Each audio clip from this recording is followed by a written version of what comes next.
Lo que no recuerdo, creo que todavía no definimos como grupo qué es un trauma. ¿Verdad? Trauma no psicológico, ¿verdad? Obviamente también. ¿Qué es un trauma? ¿Qué le llaman trauma a ustedes? Un ejemplo que sepan dar. Un accidentado. Un accidentado, por ejemplo, sufrió un trauma. Excelente. Una confusión es un trauma también.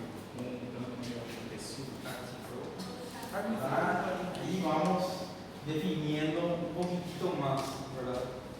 ¿Por qué? Porque estamos muy acostumbrados a definir el trauma como algún traumatismo, algún golpe. Mi compañero dijo algo muy importante para definir a gran escala lo que es trauma, ¿verdad? Es algún daño a algún tejido. Pero ¿cómo se daña ese tejido? ¿Por qué se daña? ¿Por qué se daña el tejido? Rompimiento, golpe.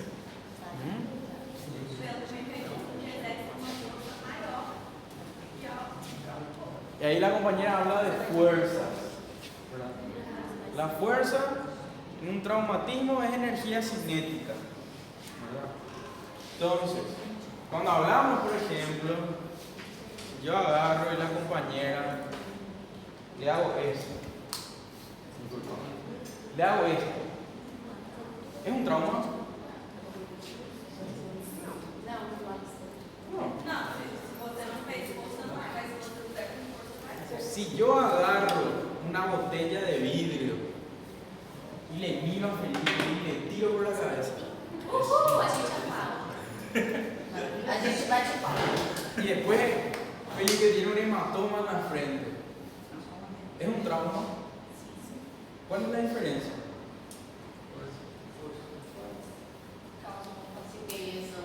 Fuerza y causa lesión. ¿Cómo definirían trauma entonces?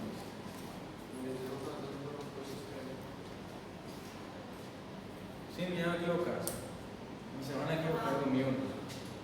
Lesión causada por fuerza externa. Ya, vamos por buen camino. ¿Verdad?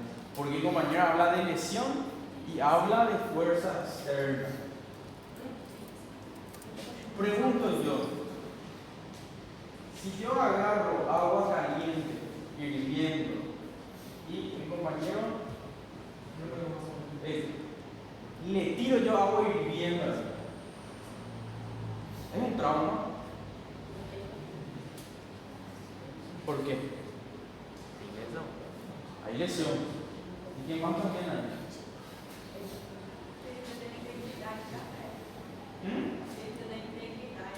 Sí, ahí hablamos de lesión. La piel, todas esas cosas. Daño celular, daño tisular. ¿Cuál es el punto en común en que yo le tiré la botella a Felipe y que yo le haya tirado al compañero agua hirviendo? ¿Qué tipo de energía se intercambió con el cuerpo de Felipe? Energía cinética. ¿Y qué tipo de energía se intercambió con el cuerpo del compañero? Energía térmica. ¿Sí? Si yo agarro mi dedo, no hay ningún toma corriente, y meto en el toma corriente, me electrocuto. ¿Es un trauma? Sí. ¿Verdad? Si yo agarro un ácido y le tiro a la compañera, ¿es un trauma? Sí. Entonces, la definición de trauma a grandes rasgos, ¿qué es? Un intercambio de energía entre el organismo y un factor externo que causa un daño tisular. Ese intercambio de energía puede ser cinética, puede ser térmica, puede ser biológica, puede ser eléctrica, puede ser transmisión de energía radiante. Eso es un trauma grande. Por eso está la especialidad que tengo yo, que es cirugía del trauma. No es solamente que atendemos realidad tenemos que entender todo eso. Ahora, vamos a hablar de un tipo de trauma hoy, que son las quemaduras. Un trauma por intercambio de energía térmica con el organismo que genera una lesión. Ya le definimos. ¿Cuál es la causa más común de quemadura?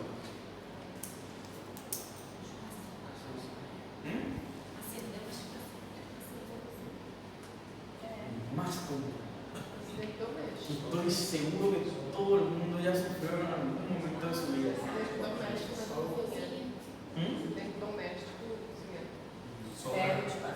Es algo tan común que ni siquiera van a pensar.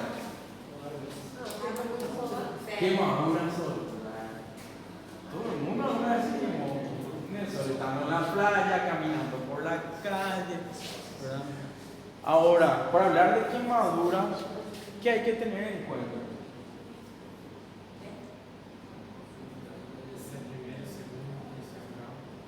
Primero, los grados. Cuando hablamos de grados, ¿de qué estamos hablando? De profundidad.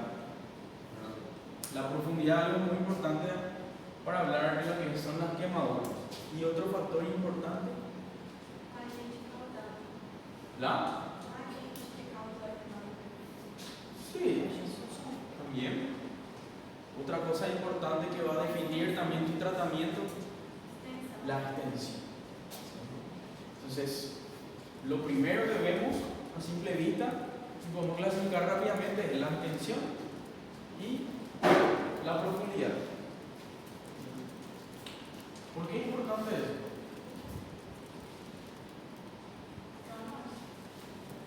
Pronóstico, tratamiento,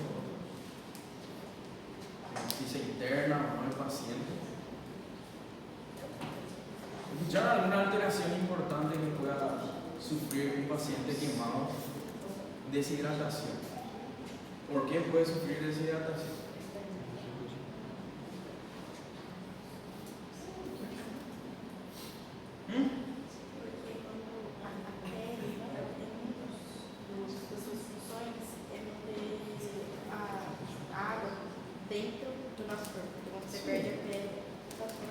Entonces, para hablar de quemadura y sus probables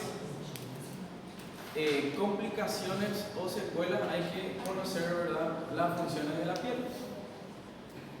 ¿Cuáles son las funciones de la piel?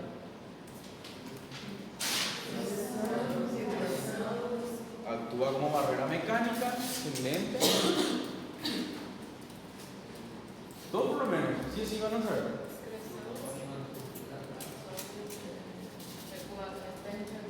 Regular de temperatura también. Sí, es como una barrera física, mecánica, muy importante. Y en clínica médica seguramente a la hora de hablar de todo lo que es equilibrio hidroelectrolítico, habrán hablado, ¿verdad?, de lo que son las pérdidas insensibles que sufre el cuerpo humano. Pérdida de agua que sufre el cuerpo humano, ya sea por radiación, sudor. ¿Qué pasa cuando un paciente se quema?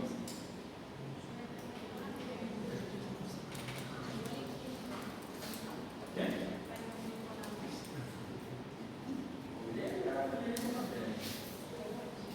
¿Por qué?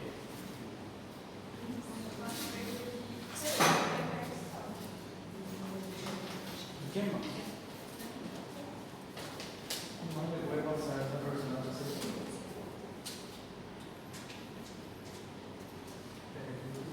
Y depende del grado de daño.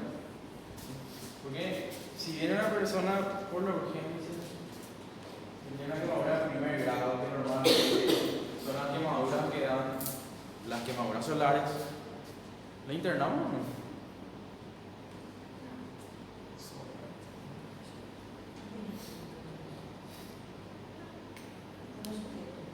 Quemaduras solares.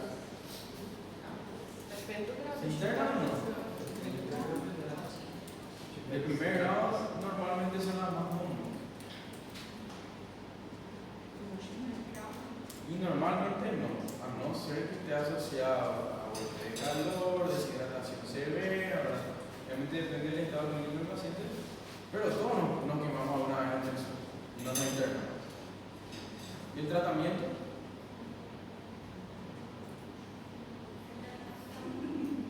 Buena hidratación.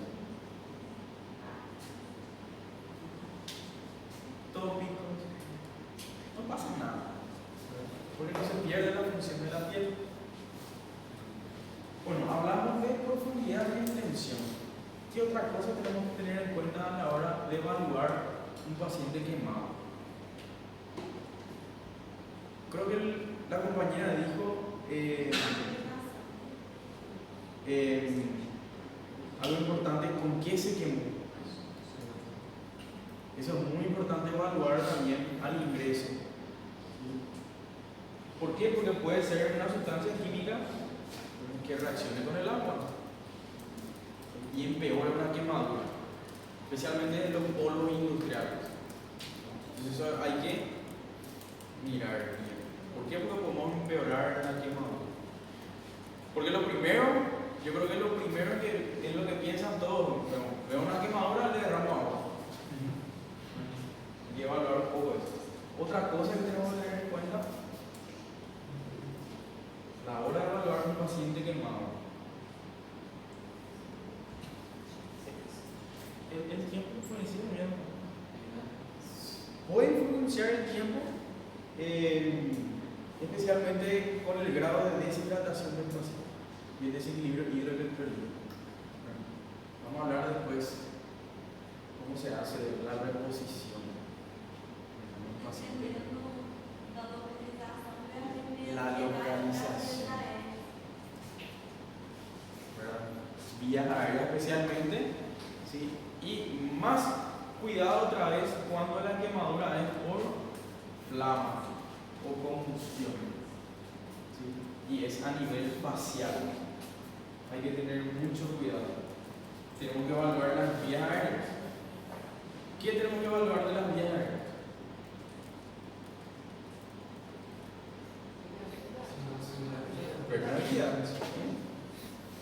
¿Qué a vos, al examen físico, te puede hacer sospechar que hubo compromiso de la vía aérea en un paciente que se quemó la cara por una explosión, así de llama? ¿Cómo puede estar comprometido? Sí. ¿Qué vos podés encontrar en el examen físico que te diga: tengo que tener cuidado con este paciente porque tiene signos de afectación de la vía aérea? Obviamente la clínica, ¿verdad? Mala mecánica respiratoria, saturación, todas esas cosas. Pero en la inspección siempre hay que revisar fosas nasales. Inspeccionamos si hay hollín, ¿verdad? Que es la ceniza, el carbón, no sé cómo le dicen en portugués. Hollín le decimos en español. Carbón. Hay que inspeccionar nariz, si los pelos de la fosa nasal están quemados o si hay hollín. Y luego la boca, la misma cosa: si hay hollín en orofaringe o si hay eritema en orofaringe. ¿Qué hacemos en esos casos? En un caso especial, ¿qué le puede pasar a esa persona? Hay que asegurar la vía aérea. ¿Por qué? Porque no podemos esperar.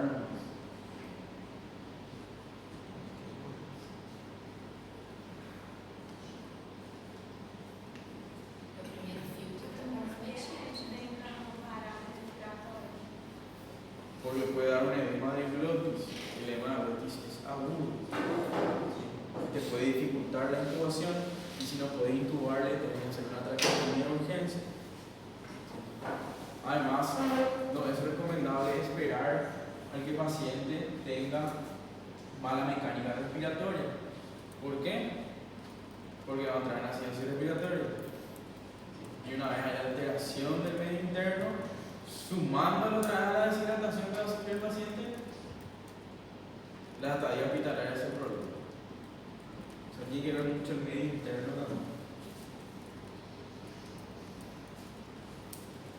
¿Y saben la regla de los 9?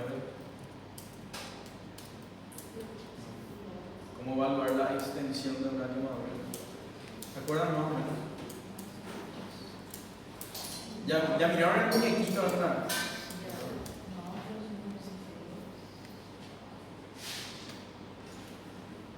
¿Brazo?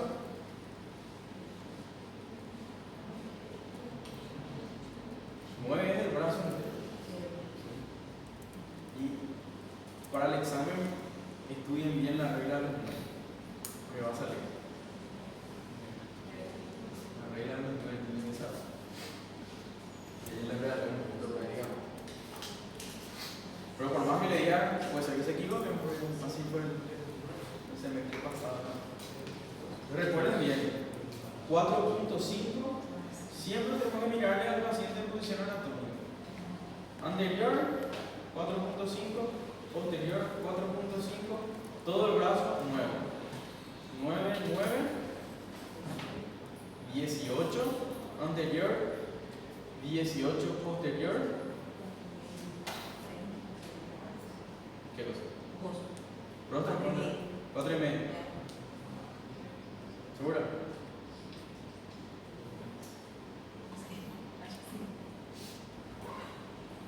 ¿Qué porcentaje tiene la cabeza?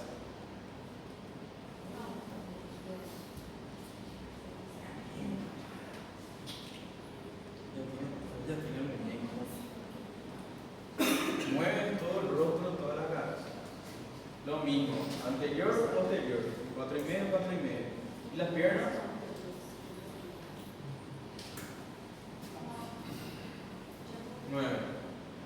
¿La pierna completa o la parte anterior?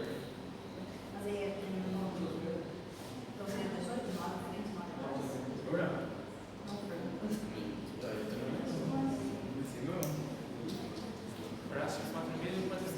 4 y medio anterior, 4 y medio posterior. Y ahora van a decir, doctor, ¿y cómo calculamos si la quemadura es irregular? Y no es toda una cara anterior del brazo. ¿Cómo vamos a calcular la extensión de la quemadura? ¿Cómo van a calcular?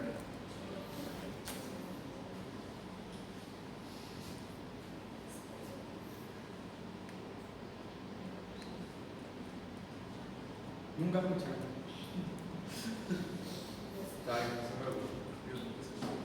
Normalmente se usa la palma de la mano.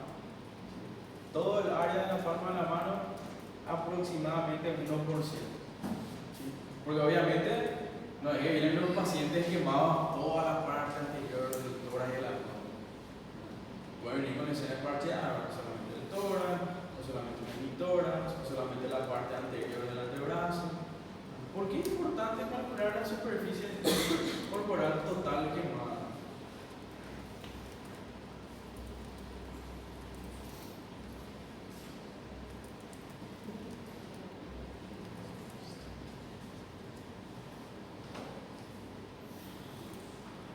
¿Por qué calculamos? ¿Quién sabe para qué sirve? Para poder saber a reposição política. Para poder calcular la reposición en todos los. La más utilizada es la fórmula de Parkland. No sé si les suena. Hay otra fórmula, pero la más utilizada es la fórmula de Parkland, que es la que quiero que sepan también.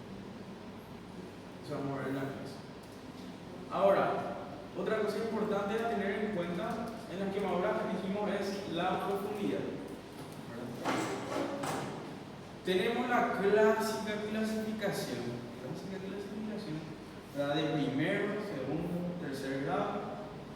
Ahora ya le metieron un cuarto grado. Y hay una clasificación A, B, B y C.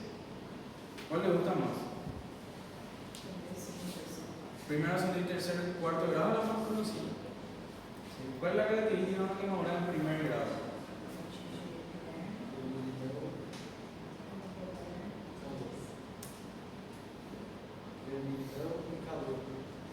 Calor, rubor, eritema y algo muy importante, doloroso.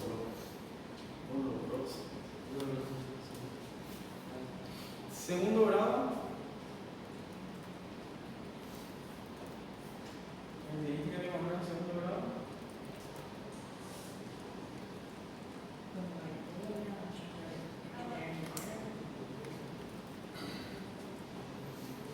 Ya es más profundo.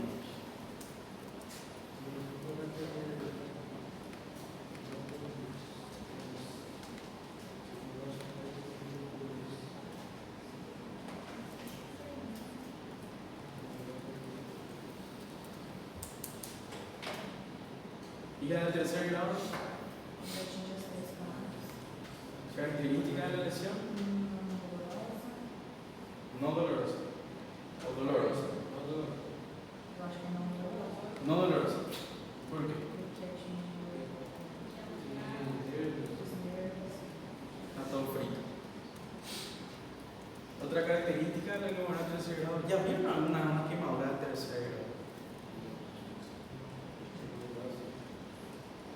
Se describe una lesión como en papilo. ¿Saben un papilo? Una hoja que se usa como un cartón. Entonces, tejido totalmente muerto, no doloroso, y una característica que tiene es forma una lesión contráctil. ¿Sí? Y piensen un poco, ahora les voy a decir algo. ¿Qué pasa si viene un paciente y observamos que tiene una quemadura en toda la circunferencia del muslo izquierdo? Y es una quemadura de tercer grado.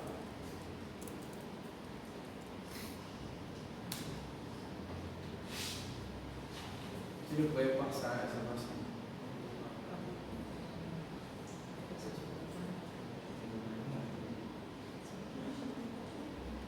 Tiene una quemadura de tercer grado con mucho tejido retráctil. ¿Qué le puede pasar a esa pierna? Piensen en traumatología, tema de examen. No sé si pero sale mucho también el traumatología. Puede dar un síndrome de Parkinson.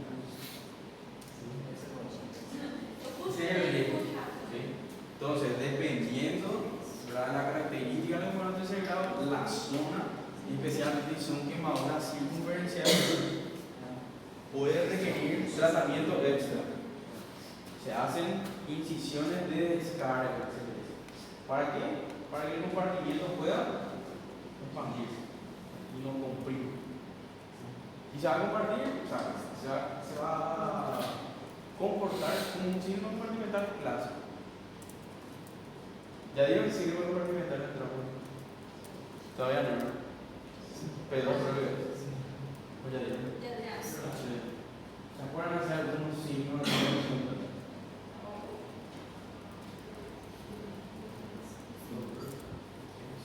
dolor intenso?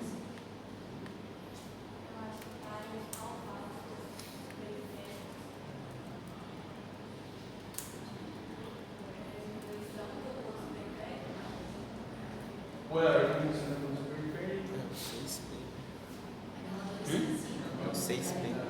Sí, eso tiene que saber para el examen de trauma. Sale citar y describir.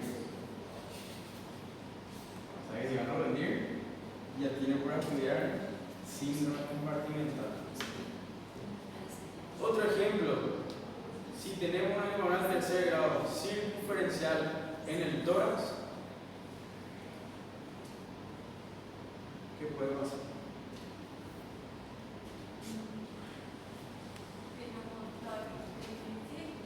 ¿Puede? No.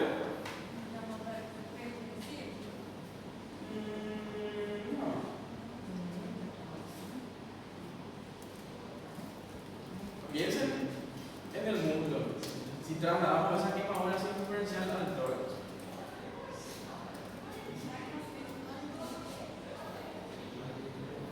Va a afectar la expansión de brazos. El paciente puede entrar en una insuficiencia respiratoria por disminución de la expansividad torácica. Lo mismo, cirugía de urgencia,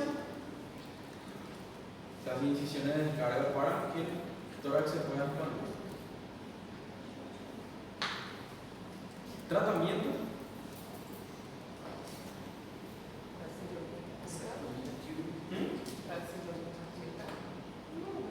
Quemadura general. Bien de todo lo que sepa. Vamos a tratar una quemadura primero, segundo, tercer, cuarto, quinto, sexto, séptimo, octavo, noveno, décimo grado, bachillerato, universidad.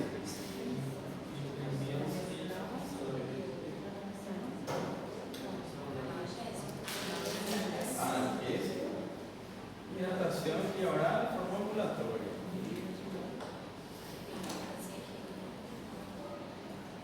Segundo grado.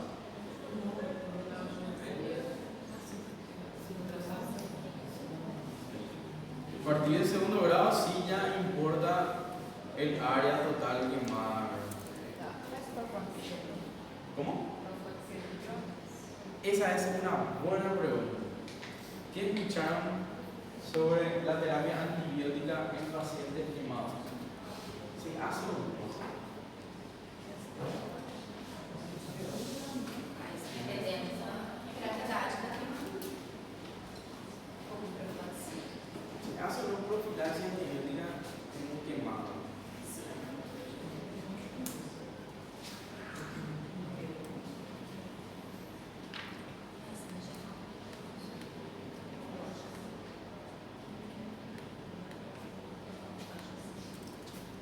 Buena pregunta.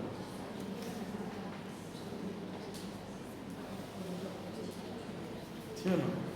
Acho que sim. Eu estou escrevendo a regra do 9 ainda.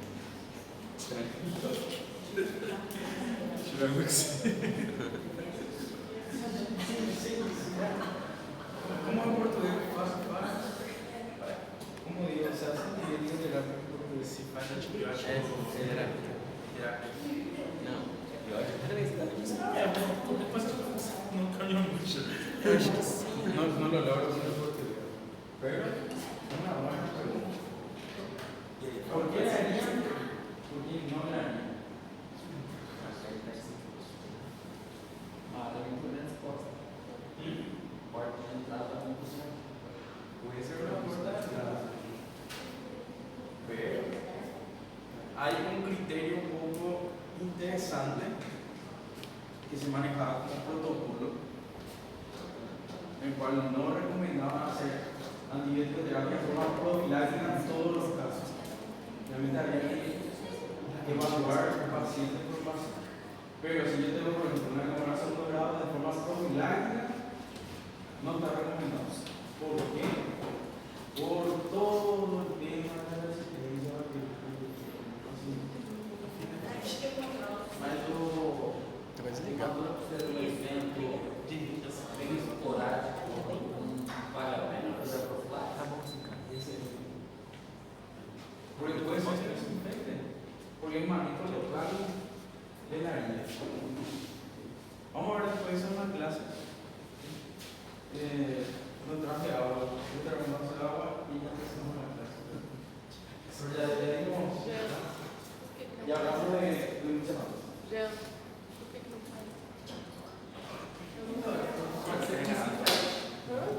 Pode ser que não se infecte. É para não ficar criando resistência bacteriana de novo. Mas na minha cabeça não é. É o protocolo. Porque eu sou antibiótico. É porque queimado, quando ele entra quando ele chega, o quarto dele já tem que estar com estéreo. Ele já usa lençol esterilizado. Tudo é diferente, é tudo tempo de Se contamina no caminho, se contamina com, sei lá. É feito tudo diferente do queimado no hospital. Tem os hospitais queimados, né? Não, nos hospitais normal. Quando a gente recebe queimado, a gente tem que deixar ele separado, é pego o lençol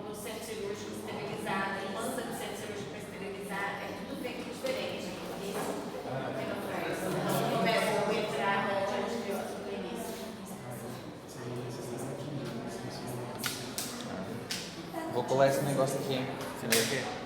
Um negócio pra eu testar um gravador com IA. Tu comprou?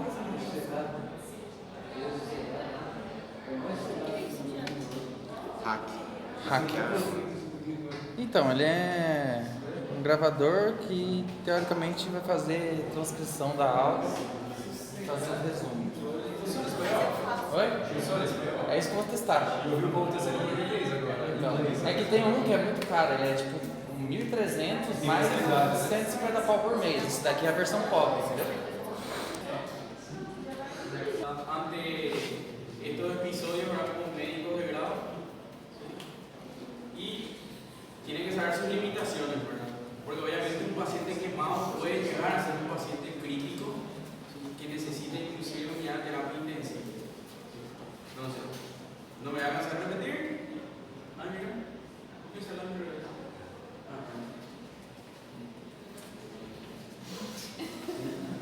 Lo que ustedes tienen que saber es tratar lo básico, identificar las complicaciones y dirigir correctamente el tratamiento del paciente. ¿Sí? Entonces, ya dimos una breve introducción nosotros. La clase es cortita. Mentira. Bueno, para empezar a hablar de quemaduras, sí, ya habíamos clasificado un poco la importancia de definir lo que es una quemadura, ¿sí? E identificar las estructuras que están comprometidas cuando se hace el fenómeno, ¿sí? Y tenemos que saber que hay afectación tanto local, ¿sí? Y también puede haber afectación sistémica, ¿sí? A nivel local es lo que todos sabemos, ¿sí? Daño directo de la parte celular y tisular por desnaturalización proteica y necrosis,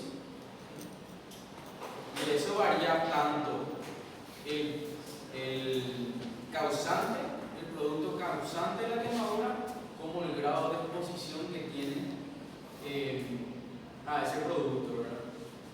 A nivel tisular, obviamente ya identificamos estructuras, las dos que siempre mencionamos, dermis y epidermis. Solamente acá se suele mencionar siempre dermis superficial, dermis profunda, ¿verdad? Que nos da una idea, ¿verdad? El grado de afectación en profundidad, la clínica del paciente también nos da una idea. Si hay dolor superficial, si hay hipoalgesia, probablemente ya haya afectación de la dermis superficial. Y si hay analgesia, prácticamente todo el espesor de la piel. Acuérdense de eso. Tienen que fijarse en el dolor del paciente. Y obviamente, dependiendo del grado de la quemadura y de la extensión de la superficie corporal total, puede haber afectación sistémica, porque puede haber gran liberación de mediadores inflamatorios. El paciente inclusive se puede chocar. Por eso vamos a hablar más adelante de eso. Entonces, quemadura, lo primero que sabemos es el daño directo térmico que hace a nivel celular y tisular. Entonces, lo que ya habíamos dicho, ¿verdad? La gravedad y la profundidad depende de la intensidad y la duración del trauma térmico. ¿Sí? Es muy difícil, es muy diferente. Yo, por ejemplo, me quemé ayer con la plancha y fue menos de un segundo de contacto y ya era una quemadura de primer grado. ¿Sí? Si yo dejaba más tiempo, obviamente eso iba a ir avanzando en profundidad. Por eso es importante tener en cuenta intensidad y duración del trauma térmico. A nivel celular, tener en cuenta la parte de la desnaturalización proteica que puede haber. La temperatura que supera 45 grados ya desencadena estos fenómenos que a la larga va a llevar a la muerte celular, ¿verdad? Y la muerte celular va a llevar a mayor liberación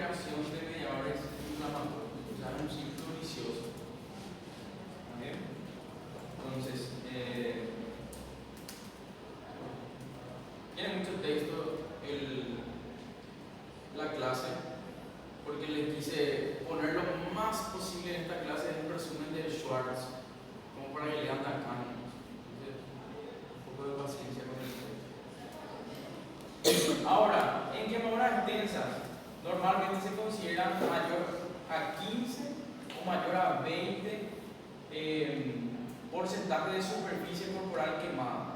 ¿Sí? Entonces, en estos pacientes hay que tener mayor cuidado. ¿Por qué? Por la respuesta sistémica, ¿sí? Gran liberación de citoquinas proinflamatorias. Cuando hay mucha inflamación, puede causar hipovolemia. ¿Por qué?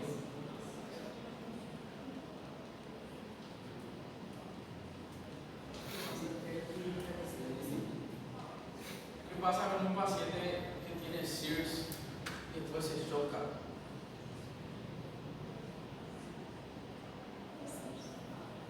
¿Qué es SIRS? ¿Sabe qué es SIRS? Síndrome de respuesta inflamatoria sistémica.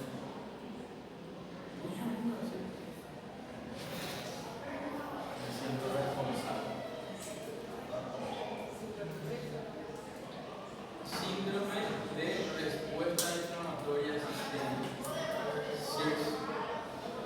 Tiene unos criterios. Eso pueden buscar como tarea. No, yo no sé qué uno SIRS. SIRS es una clínica médica.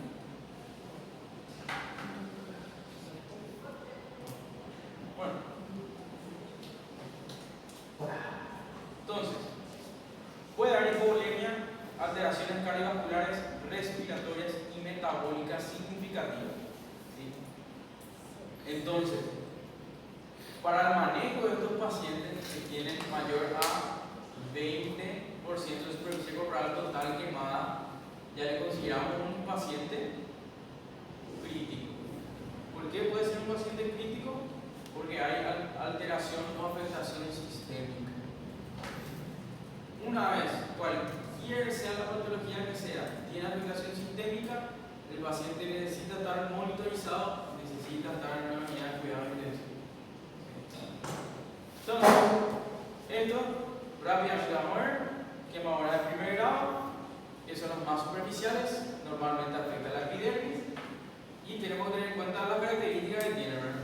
Las clásicas: fibrazo, eritema, dolor, sin bullas o ampollas, y que normalmente curan espontáneamente de 3 a 5 días sin dejar cicatrices. ¿Por qué no deja cicatrices?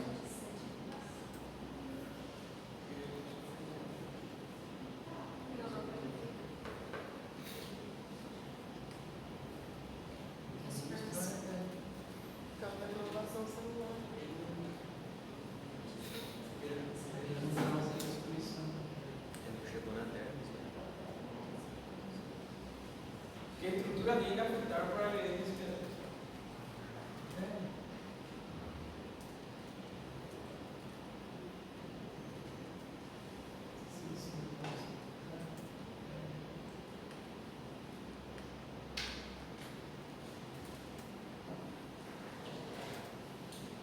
Tanto disociados. Viene de noche, hay mucho tráfico en el puente. Todos viven acá. ¿Cuál es tiene que viajar?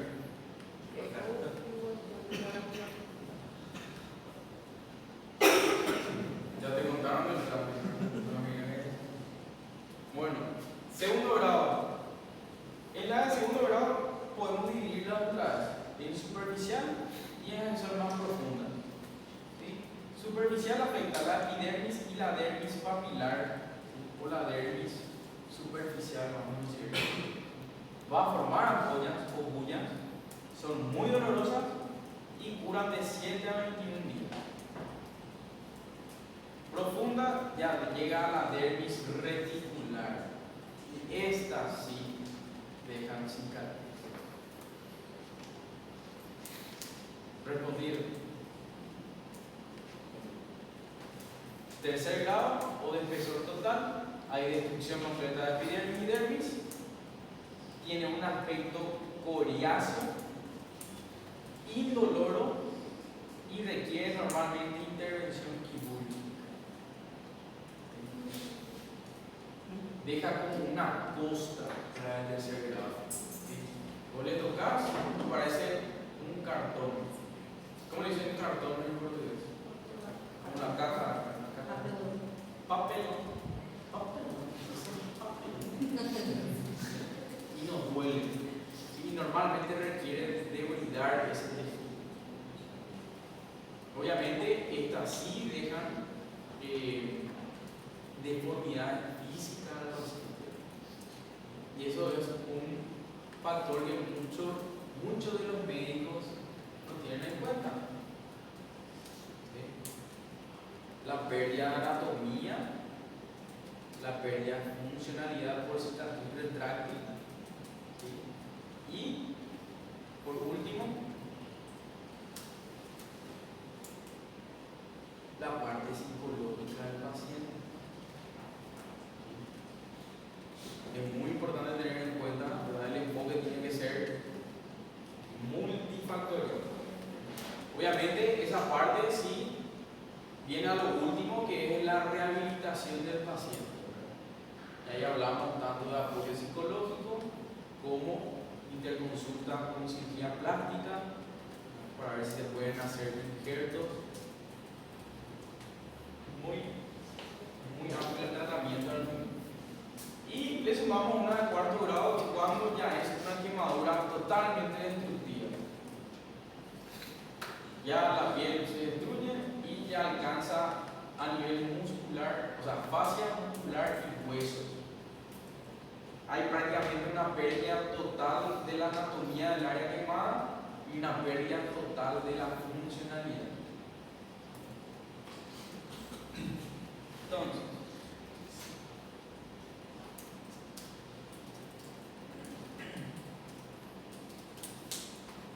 algo que dice el Schwartz es tener en cuenta que una quemadura puede presentar diferentes profundidades en distintas áreas y su apariencia puede evolucionar durante las primeras 48 a 72 horas, ¿sí? Dependiendo mucho del material que ocasionó la quemadura. Y ahí entramos en materiales corrosivos, por ejemplo, los ácidos y los alcalinos. ¿Alguna vez vieron un paciente que tomó sustancias ácidas o alcalinas?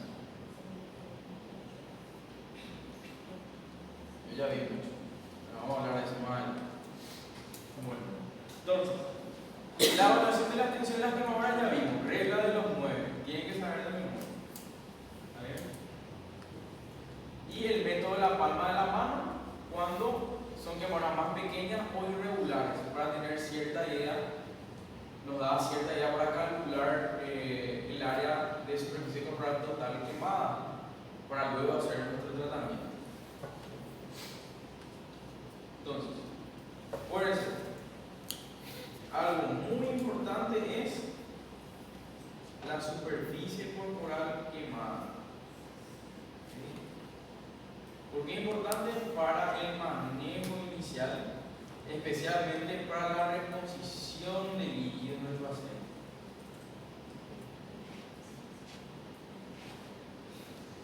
Bueno, el cálculo en sí, útil para las de segundo y tercer grado, y las de primer grado no importa tanto, ¿verdad? Son dolorosas, pero no hay una respuesta inflamatoria metabólica importante para que le llegue a la deshidratación del paciente, ¿sí? Porque requiera, por ejemplo, una reanimación con líquidos endovenosos. Ahora, lo que les dije, tener en cuenta superficie mayor de 15 en adultos y superficie mayor de 10 en niños. Internación y resucitación hidroelectrolítica agresiva. ¿Nadie recuerda la fórmula de Parkland?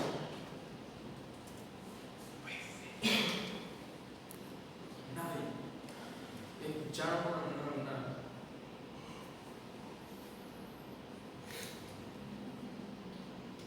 Nosotros vamos a ver. Ahora, acuérdense que el mecanismo, ¿verdad?, puede ser dado por varias fuentes. La que siempre pensamos son las quemaduras térmicas, que son las más frecuentes en sí. Entre ellas, más frecuentes son por líquidos calientes, lo que ustedes ya mencionaron, accidentes de cocina, es la clásica quemadura del infante. ¿Sí? La mamá cocinando, el niño se pone detrás, se le cae al niño la bala. Lo que más vemos. Puede ser por contacto directo con llamas o contacto con superficies calientes. Depende de la intensidad, o de la temperatura que tenga el objeto y del tiempo de exposición. Normalmente las escaldaduras por líquidos calientes es la primera causa en niños, y por llamas son las que se ven que tienen mayor mortalidad y profundidad, especialmente si afecta a vía aérea. Ahí sí se complica. Ahora, quemaduras químicas pueden ser por ácidos o álcalis o algún compuesto orgánico, ¿verdad?, de laboratorio. Normalmente los álcalis son más graves, ¿sí?, porque persisten más tiempo en su acción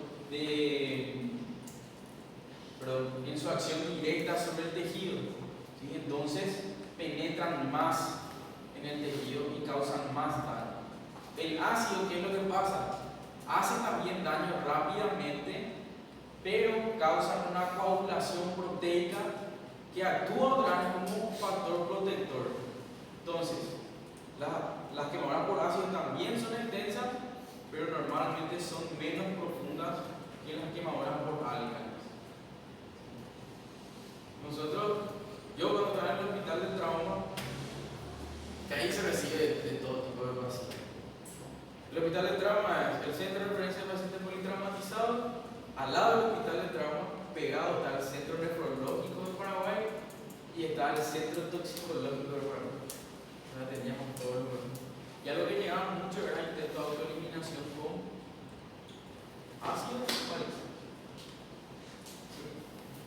El que normalmente tomaban sustancias álcalis. ¿Qué le pasaba con ese esófago? No había nada que hacer.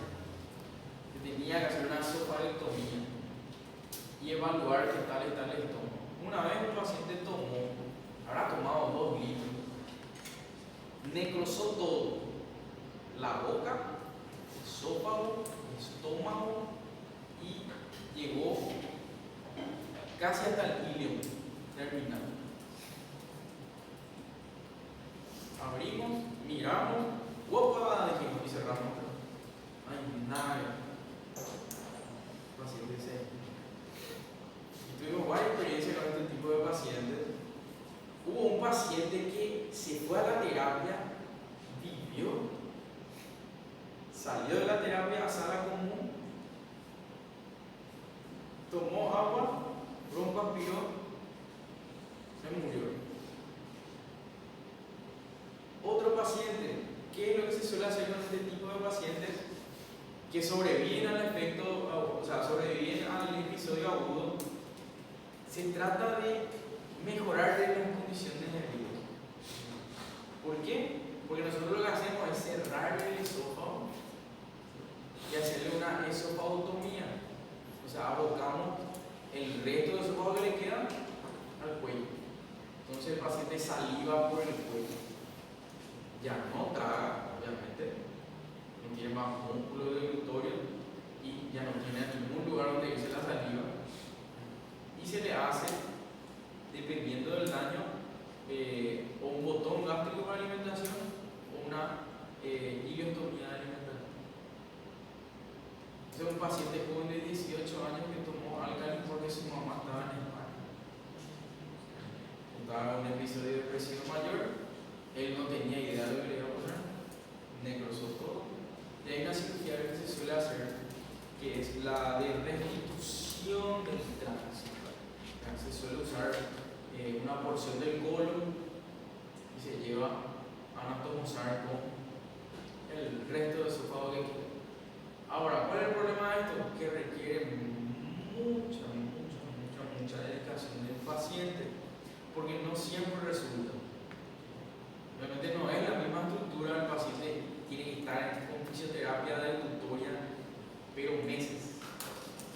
paciente no era colaborador. Él pensaba que al operarse, al salir de la internación, ya iba a poder comer un churrasco. No es así. Entonces, es muy complicado. Hay veces que sale la cirugía, hay veces que no. Hay veces que puede usar ese colon que nosotros los mismos. Ahí requiere dilatación progresiva, ¿verdad? Cada año, dependiendo de su ritmo de estenosis. Pero, ¿verdad? No siempre es satisfactorio el resultado, ¿verdad? El paciente termina muriéndose por una infección intrahospitalaria. Doutor, numa queimadura de terceiro grau, dependendo da localização, vamos supor, tipo no antebraço, pode, como vai ter uma afetação nervosa, pode ocorrer uma isquemia, por exemplo, tipo da mão, dos dedos, por essa localização da queimadura e da inervação e da vascularização ou não? Podría llegar a ocurrir eso, ¿verdad? Ahora, ahí tienen que tener en cuenta que puede ocurrir por dos mecanismos. De tercer grado, si es circunferencial y te da un síndrome compartimental, ¿verdad? Porque el resultado final del síndrome compartimental es la hipoxia del miembro y inclusive puede perderse si no se llega al tiempo. Y después está, por ejemplo, las lesiones más destructivas, que son las de cuarto grado, donde se quema hasta el hueso del paciente. Obviamente, si se quema hasta las estructuras profundas y hay afectación de los vasos sanguíneos principales, no hay nada que hacer.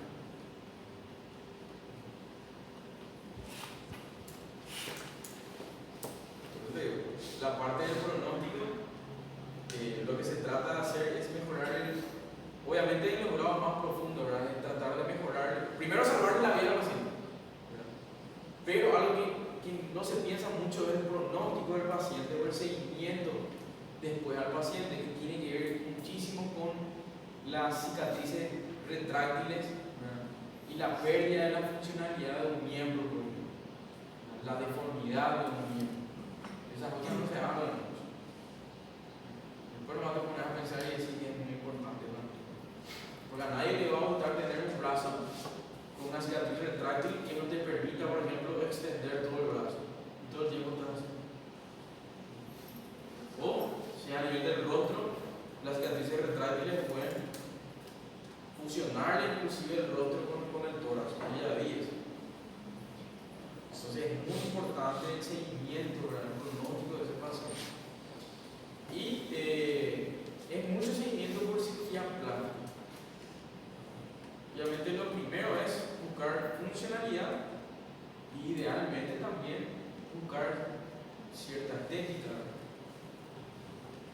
Pero al final lo que queremos es mejorar la calidad de vida del paciente. No se olviden de las quemaduras eléctricas, ¿sí? Las quemaduras eléctricas es un capítulo un poco aparte, ¿sí? Porque puede dañar de muchas formas, ¿sí? La quemadura eléctrica depende del voltaje, el amperaje, el tipo de corriente que se utiliza y la trayectoria por la cual entró la corriente y por la cual salió del cuerpo, ¿sí? El chavo habla del tipo de corriente, ¿verdad? Porque el tipo de corriente que usamos acá en Paraguay es de corriente alterna. ¿Sí? En Estados Unidos, por ejemplo, creo que ellos usan corriente continua. Por eso en Estados Unidos vemos muchos videos donde ellos tocan un aparato que está electrificado y se quedan colgados. Se quedan ahí. Sin embargo, la ventaja de la corriente alterna es tocas, ¡pum! Normalmente te despide. ¿Sí? Porque es corriente que se va alternando. Ahora, la trayectoria es muy importante. Por eso cuando hay una quemadura eléctrica, nosotros tenemos que fijarnos si hay un punto de entrada y un punto de salida. ¿Sí? La trayectoria más peligrosa es de mano, tórax, mano. ¿Por qué?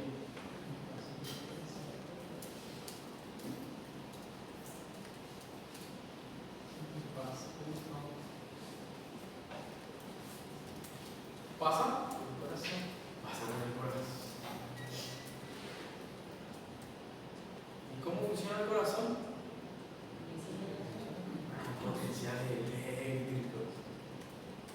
Por eso es muy importante.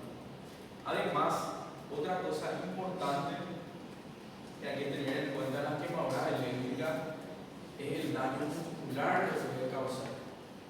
¿Sí? Me imagino, por favor, Señor Jesucristo, que ya habrán escuchado del término de rhabdomiólisis. Estoy echando, ¿no? Si me escucharon, no importa. Pero conocen la rhabdomiólisis. ¿Qué es la rhabdomiólisis?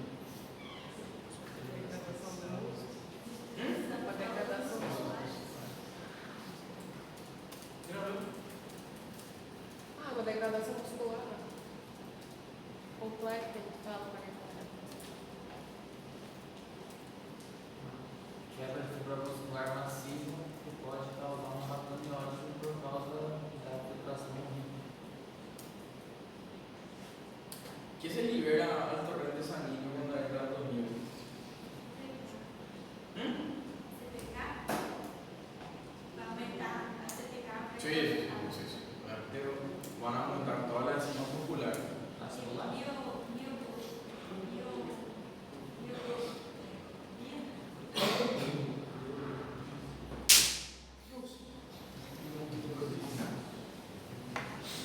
¿Qué pasa si hay una liberación excesiva? Se va al riñón y no se filtra. Puede haber una infuria renal. Y además, ¿quién? Puede producir alteraciones tanto eléctricas a nivel central y puede dar también, puede contuir también el corazón. Entonces, le pregunto, porque esto es un motivo de consulta no muy frecuente también en la urgencia. ¿Cómo actuarían ante un paciente electrocutado?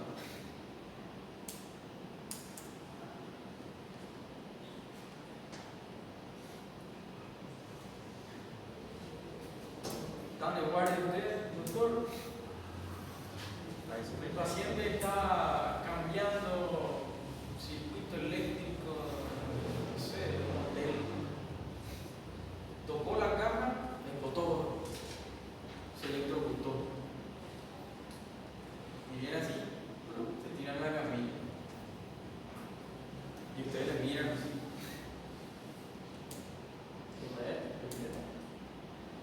Electro.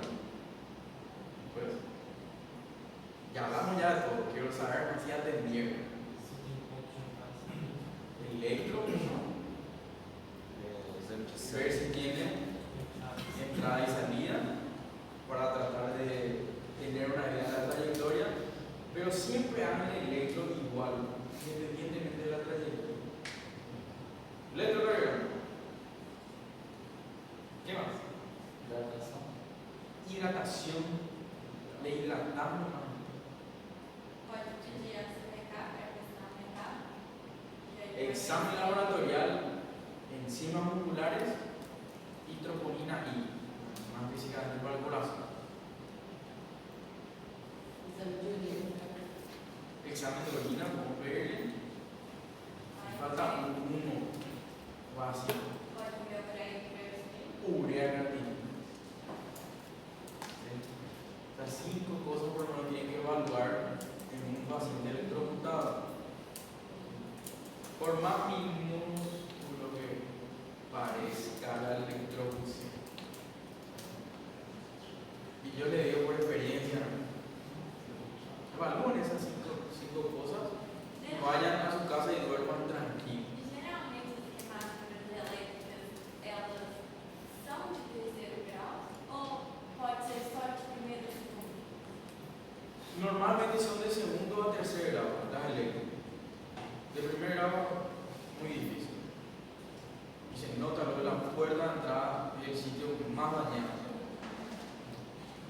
E geralmente qual é o sítio de saída?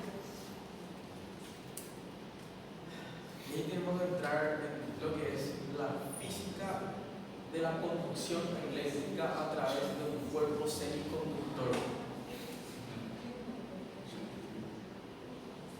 Y no sé mucho de física, de corriente eléctrica a través de... No, depende. Depende si vos haces tierra, si no haces tierra.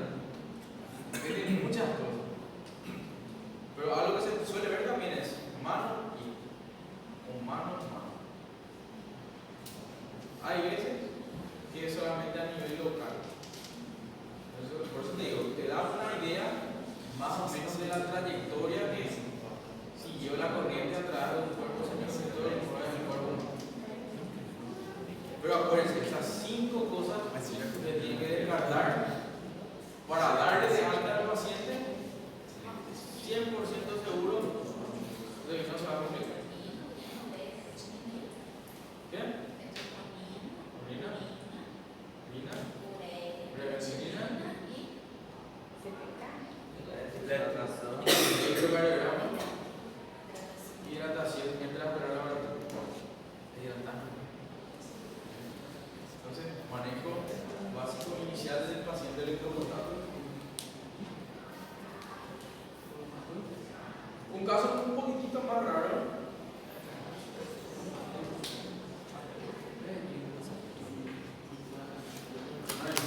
Me asusta. Bueno, la quemadura por radiación, la más común obviamente es la quemadura solar. ¿Sí? Después tenemos las quemaduras ionizantes, que son más raras. Normalmente, si vivíamos en la época, íbamos a ver en Chernobyl. ¿Sí? Entonces, ¿alguien vio Breaking Bad? Siempre hago esta pregunta en todos los grupos, y dependiendo de la respuesta del grupo, cambia mi forma de decir. ¿Vieron Breaking Bad? Es una hora. ¿Pero vieron?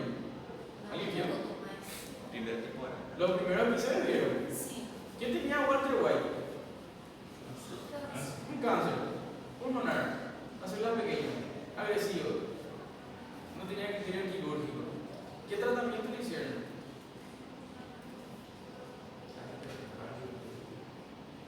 Quimio y radio, creo que le hicieron. Radioterapia. ¿Se acuerdan? Creo que hacia el final de la primera temporada él empieza a tener tos y hemoptisis.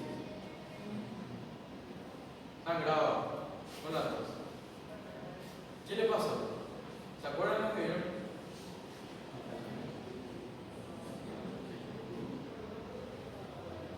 Hizo una neumonitis por radiación ionizante. Y a nivel local, ¿qué tenía? Una quemadura. Entonces acuérdense, de forma aguda la radiación solar era más común y otra es la radioterapia. Crónicas es todo lo que es exposición ocupacional. Gracias a Dios no tenemos centrales atómicas. Casi tienen ahora. Sí. Centrales de energía nuclear. Sí, ¿verdad? Entonces, en eso está relacionado ahora la exposición crónica. Bueno, vamos a rápido. Ahora, acuérdense, todo paciente con un trauma se usa el ABCD, porque es un trauma.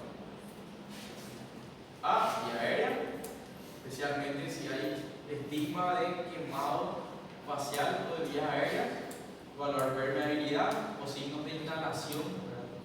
Encontramos pollín, fosas nasales, orofaringe, quemaduras faciales, vibrisas chamuscadas, los pelos o los vellos de la nariz, esputo carbonáceo, el paciente tose, escupe, carbón negro, ronquera, que es signo de afectación de la laringe, y estridor también.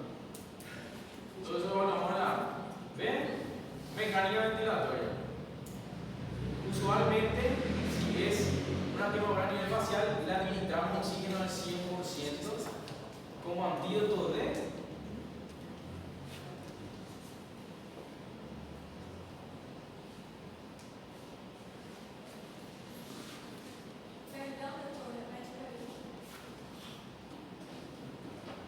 paciente con quemadura facial, especialmente si es por llama, le administramos oxígeno al 100%.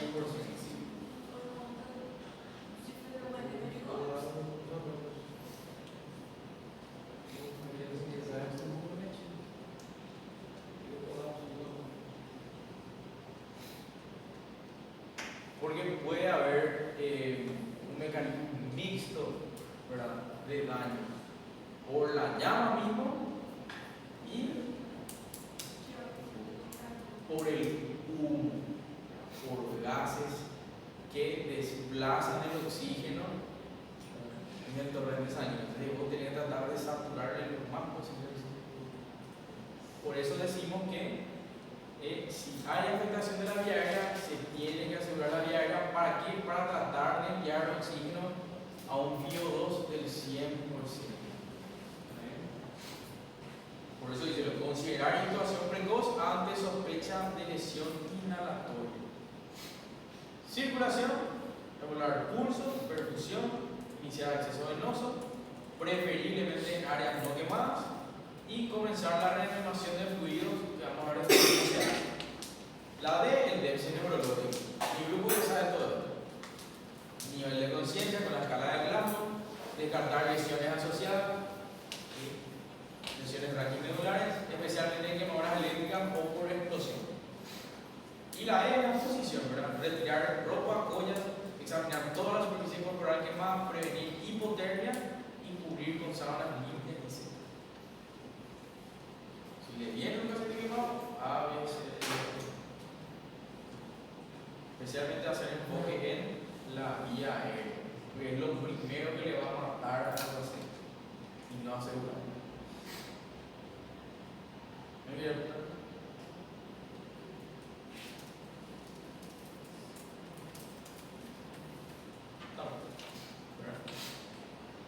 Bueno, todo lo que es el manejo del trauma a nivel regional está basado en los principios de la ATLS, que es el Advanced Trauma Life Support. Es la Biblia del cirujano del trauma y la Biblia de todo médico que realmente atiende urgencias. Es un motivo de consulta frecuente. Entonces, con mi grupo ya vimos para qué se hace el ABCDE, para que es una evaluación sistematizada en un paciente así.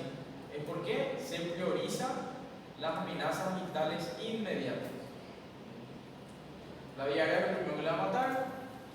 Si tiene la vía aérea libre, problemas ventilatorios le van a matar. Si la A y la B también, problemas circulatorios le van a matar. Si las tres también, un problema neurológico es que le va a matar. Entonces se va evaluando según grado de amenaza vital. Entonces, vamos a pasar. Ahora, la reanimación de líneas en pacientes quemados. ¿Sí? Por lo menos yo quiero que manejen la fórmula de Parkinson, ¿sí?, que es la que más le va a servir. ¿Sí? Y esto sepan para el examen. ¿Por qué saben? 2. Se marcó ahí, no sé por qué. Solo. La fórmula Parkinson consiste en 4 ml por el peso en kilogramos del paciente por la superficie corporal quemada.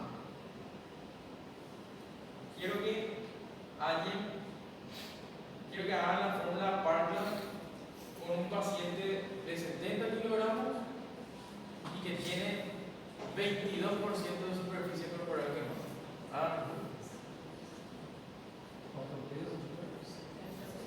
70 kilogramos y 22% de superficie corporal total quemada.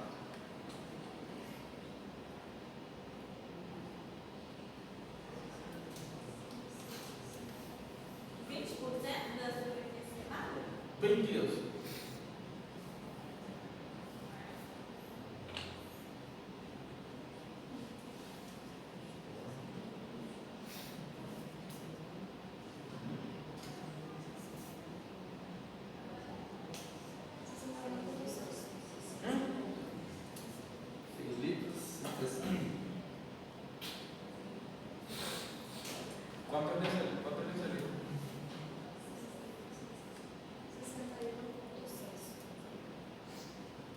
Ahora tiene que pasar a ml. Son 6.160 ml. Eso es lo que el paciente debe recibir como terapia hídrica de reanimación. ¿Cómo le van a administrar eso? El 50% ¿sí? de ese cálculo, ahí tienen que dividir entre 2. O sea, 3.080 ml le van a pasar en las primeras 8 horas. ¿Sí? Y la otra mitad, o sea, 3.080 ml de nuevo en las siguientes 16. O sea, es una reanimación hídrica bien agresiva. Obviamente, si un paciente requiere de reanimación de líquidos, se tiene que quedar internado. Por algo ya le estamos reanimando con líquidos. ¿Qué tenemos que tener en cuenta durante su internación? Diuresis. ¿Verdad? ¿Por qué hay que tener en cuenta la diuresis?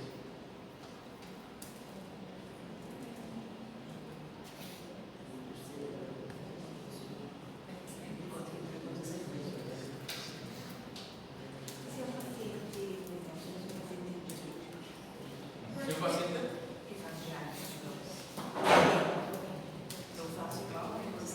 ¿cómo era? Lesión del nervio mediano, a mano del predicador.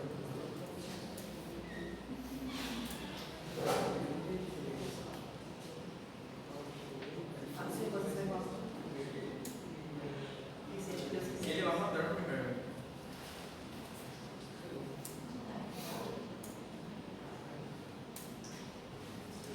El tema es que ahí tiene que hacer un montón de cálculos de cuánto es su tasa de filtración renal. Si vos tenés a disposición un centro de diálisis, o sea, hay chances. ¿De dónde esté? En Estados Unidos se salva. En Paraguay se va a morir. Yo lo conozco, muchos hospitales de Brasil. Sé que están mucho mejor que nosotros, ¿verdad? Pero un paciente muy complejo lo que voy a decir. Porque vos le tenés que meter líquido, pero él no tiene forma de sacar. Entonces, en un paciente que no tiene, ¿verdad? Alteración renal, ¿para qué sirve evaluar la diuresis?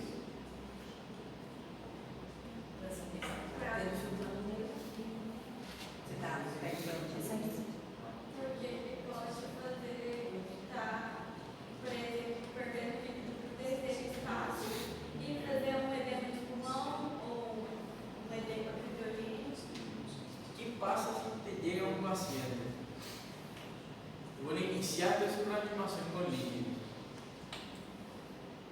para controlar mejor la diuresis y decidiste sondarle al paciente.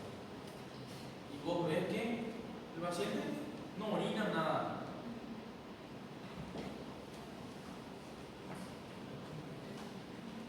¿Qué piensas?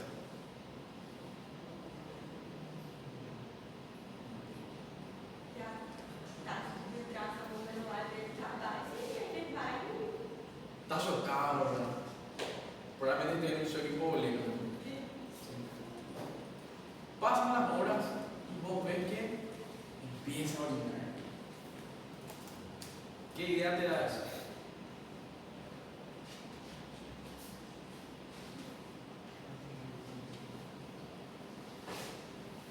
A mulher que o corpo está conseguindo absorver ou não. Que hay filtrado, o sea, le llega sangre al riñón, ya no está chocado el paciente. Que orine es bueno. ¿Por qué? Porque nosotros podemos evaluar si está o no funcionando nuestra reposición. Não, mas um paciente que eu estiver indicando para ele solução, ele pode fazer uma hipotensão ou seria mais um choque distributivo? Voy a volver a la primera parte que entendí muy bien. Porque um paciente, por exemplo, se eu fizer essa quantia, Sí. né, por exemplo, ele pode fazer hipotensão, para mim ele daria um choque distributivo, mas eu não sei. Sí, te puede dar un shock distributivo también, porque acordate que el paciente quemado está con alta liberación de, claro, ¿verdad? De todas sustancias proinflamatorias, ¿verdad? Eso puede hacer que haya secuestro de líquido al tercer espacio, ¿sí? Y, ¿qué más te iba a decir? Se me fue la palabra. ¿Cómo continuaba tu pregunta? No me olvidé. La hipotensión. Y la hipotensión puede ser mixta. Normalmente puede ser un shock distributivo o un shock hipovolémico, ¿verdad? Porque lo que a vos te importa es el volumen intravascular. Eso es lo que a vos te importa. Ahora, se puede llegar a encharcar el paciente, puede tener derrame pleural y puede llegar a tener, más todavía si tiene patología de base, si es hipertenso, si es cardíaco, si es nefrópata, pero no importa tanto eso. Tienes que hacer una reanimación agresiva, asegurarte que el paciente no se choque, y si el paciente no está chocado, vos le podés cargar. Lo que importa es que funcione su medio interno, que no entre en shock el paciente. Entonces, diuresis para controlar si no está chocado y para controlar la eficacia de nuestra reposición con líquidos. Y después todo lo que sea frecuencia cardíaca, tensión arterial, el estado mental, ¿verdad? Y el medio interno del paciente, que medimos con una gasometría por lo menos venosa. Si hay afectación de la vía aérea, debería ser arterial también. A reposição é só com soro cristalóide ou também tem que corrigir tipo potássio? Ou não? Primero puede ser con suero fisiológico o con solución Riger-lactato. Hay ciertos artículos que en teoría, ¿verdad?, anteriormente demostraban, ¿verdad?, una pequeña ventaja a la hora de hacer expansiones, ¿verdad?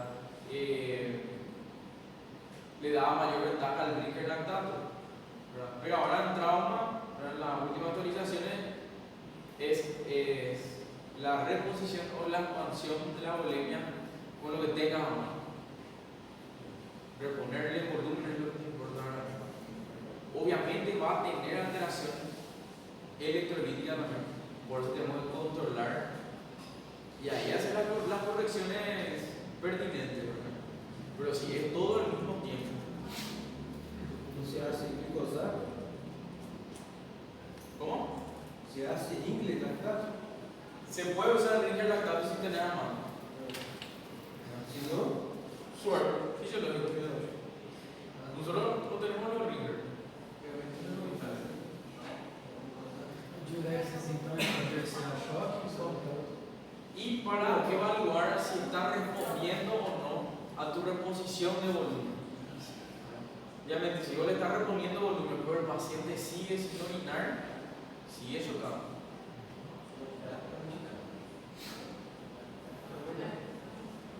Bueno, entonces, normalmente ustedes le manejarían hasta acá al paciente.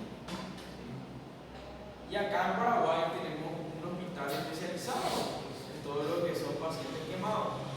Entonces, normalmente, sea donde sea, recibimos un paciente quemado,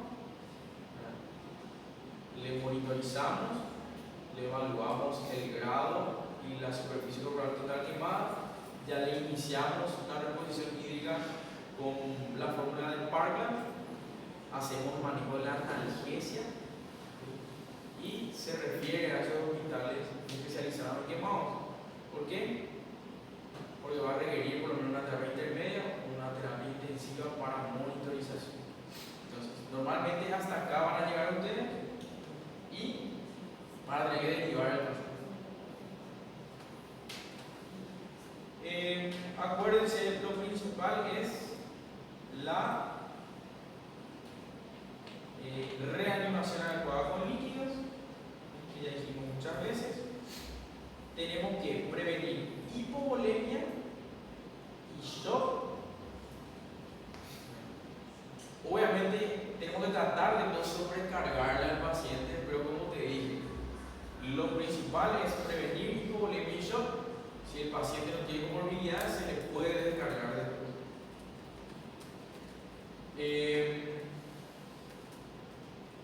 A ver, idealmente el Schwartz habla de Ringer lactato, ¿sí? Como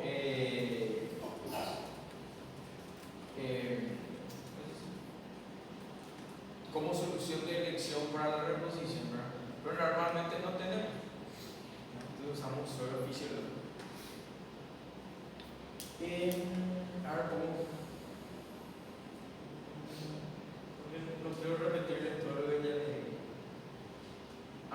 Esto hablamos, ¿verdad? Situaciones especiales como quemadura eléctrica, lesión inhalatoria, ¿verdad? O retraso en el inicio de la reanimación, ¿verdad? Puede empeorar el estado del paciente a la hora de iniciar la reanimación, ¿verdad? O sea, el paciente ya puede estar chocado y acordarse de lo que es el fenómeno de la fuga capilar.